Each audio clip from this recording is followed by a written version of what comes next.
ખાનદાની ખુમારીને રખાવટથી ભરેલો આ સમાજ છે. આહિર સમાજ એટલે ખાનદાન, ખુમારી, રખાવટ, બોલું બદલે નહીં, એ આહિર સમાજ છે. એ યદુવંશની પરંપરા છે.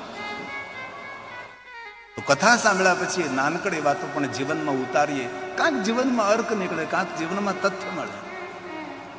એક પંક્તિ આપણા બાપ માટે ગયો, આપણા સૌના પિતા માટે. એક વાત કહું, આપણા ઘરની અંદર આપણો બાપ જો જીવતો હોય તો આ દુનિયામાં આપણા જેવું કોઈ ભાગ્યશાળી માણસ નથી. આપણો જીવતો બાપ આપણી સામે હોય, આપણો રક્ષક છે, આપણી ઢાલ છે, આપણી છત્ર છાયા છે આપણો પિતા. એક પંક્તિ સંભળાવું, પિતા માટે છે. કુટુંબના તારણહાર પૂજ્ય પિતાને વંદન કરું હજાર મારા વહાલા પિતાને વંદન કરું હજાર મારા વહાલા પિતાને. આપણો જીવનદાતા છે, આપણો પ્રાણદાતા છે, આપણો પાલનહાર છે. હૃદયથી મારા યુવાન ભાઈઓને એક સાધુ તરીકે પ્રાર્થના છે, ક્યારેય રામજીની સેવા આપણાથી ન થઈ શકે, ક્યારેય કૃષ્ણની સેવા આપણાથી ન થઈ શકે, ક્યારેય મહાદેવની સેવા ન થઈ શકે, પણ બાપની સેવા જેને કરી છે ને તેને ત્રિલોકના દેવતાઓની સેવા કરવાનું ફળ મળે છે. એ છે આપણો પિતા, એ છે આપણો બાપ. એક વાત કહું, આપણા વ્યવહારથી, આપણી વાણીથી ને આપણા જીવનથી જો આપણો બાપ રાજી હોય તો સમજી લો તમે જીવનમાં સફળ છો. તમારા જેવું કોઈ સફળ પુરુષ નથી. સફળતા તે ધન સંપત્તિ વૈભવ નથી. સફળતા એટલે આપણા બાપની પ્રસન્નતા. આપણો બાપ સમાજમાં ઊંચું માથું કરીને ગૌરવથી કહે કે આ મારો દીકરો છે, આ મારો દીકરો છે. એ દીકરાનો ધર્મ છે, એ પુત્ર ધર્મ છે. પિતા કોણ છે આપણા માટે? પ્રાણદાતા અન્નદાતા પાલનહાર પિતાજી. સુનિए જરા. પ્રાણદાતા અન્નદાતા પાલનહાર પિતાજી. મારા રોમે રોમે ઋણ છે તારું પિતાજી.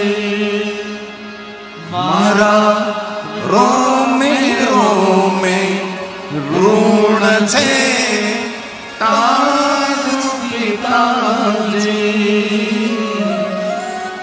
મારું નામ થયું ઉજળું તાત તારા નામથી. મારું નામ થયું ઉજળું તાત તારા નામથી.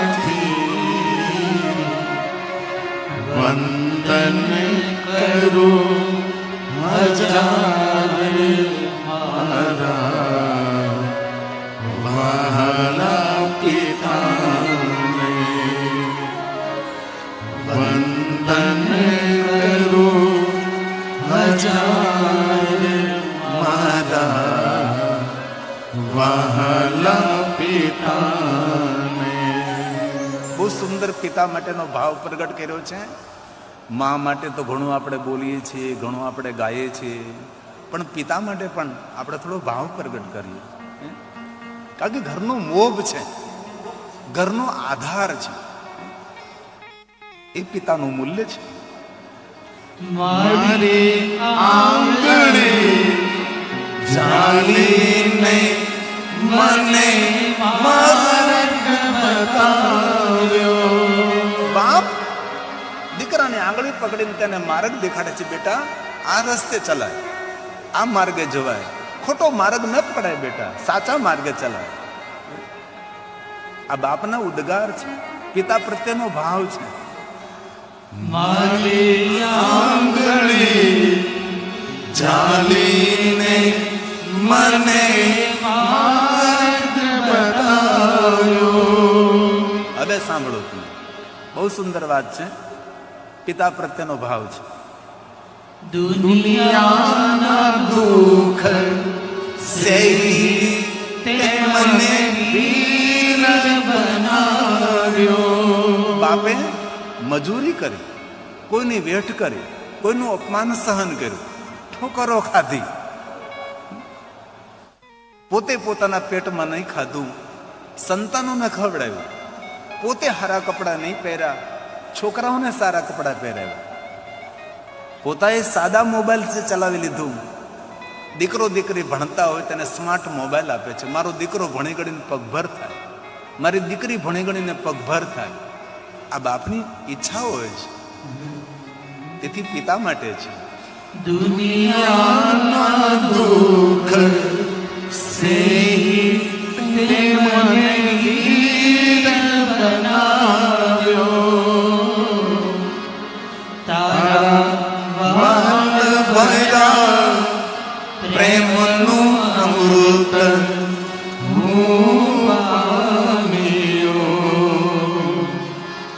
તારા વાલ ભર્યા પ્રેમનું અમૃત હું પામ્યો. વંદન કરો હજાર મારા વહાલા પિતાને. વંદન કરો હજાર મારા વહાલા પિતાને. દોડતી ભાગતી જિંદગીમાં ક્યારેક સમય કાઢી અને સાંજ હોય, પિતાજીની ચરણ સેવા કરજો, પિતાજીના પગ દબાવજો. આખો દી કામ કરે છે. ઘણા ઘણા બાપના પગમાં જોઈ તો મોટા મોટા તિરાડ પડી ગયા હોય છે, મોટા મોટા શીરા પડી ગયા હોય છે. તેમાં થોડુંક મલમ ભરી દેજો. અને બહુ દિલથી કહું છું મારા યુવાન ભાઈઓને, જો આપણા પિતાના આશીર્વાદ આપણી સાથે હશે ને તો દુનિયામાં કોઈના આશીર્વાદની આપણે જરૂર નથી. એક બાપના આશીર્વાદ હોય, એક પિતાના આશીર્વાદ હોય. હવે છેલ્લી પંક્તિ છે, એમાં દીકરો બાપને કહે છે કે હે પિતાજી, તમે મારી બધી જ ઈચ્છાઓ પૂરી કરી છે. હું ભણતો હતો, મેં જે માગ્યું ભગવાન પિતાજી તમે આપ્યું છે મને. જે મેં સુવિધા વ્યવસ્થા માગી તમે મારી બધી જરૂરિયાતો પૂરી પાડે છે. હવે પિતાજી તમારું ગઢપણ આવ્યું છે, હવે તમારી જે ઈચ્છાઓ હોય એ મને કહો, કારણ કે હવે મારો સમય આવ્યો છે. આ છેલ્લી પંક્તિ દર્દીલી છે, બહુ સુંદર છે. મારી તમામ ઈચ્છા તાત તે પૂરી કરી. દીકરો બાપને હાથ જોડીને કહે છે, હે પિતાજી મારી બધી જ ઈચ્છાઓ તમે પૂરી કરી છે. હવે પિતાજી તમે કહો, તમારી જે ઈચ્છા હોય એ હું પૂર્ણ કરું. એક વાત કહું, સાંભળો. બાપના પૈસે દીકરો પિકનિક કરવા જાય એ દીકરો મહાન નથી, પણ દીકરો પોતે કમાય અને મા બાપને જાત્રા કરાવે એ દીકરો મહાન છે.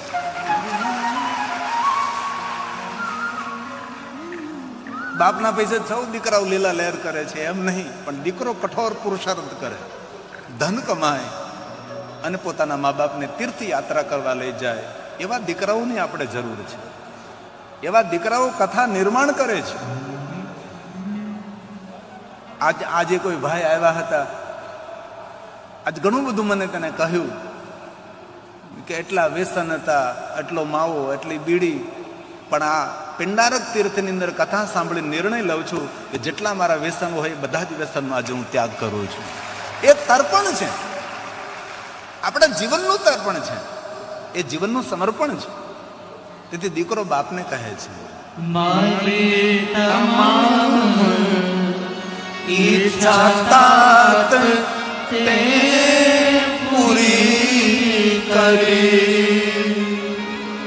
મારી તમામ ઈચ્છા તાત તે પૂરી કરી. હવે તારા અધૂરા કાર્યો હવે હું પૂરા કરી. હે પિતાજી, તારા અધૂરા કાર્યો હવે હું પૂરા કરીશ.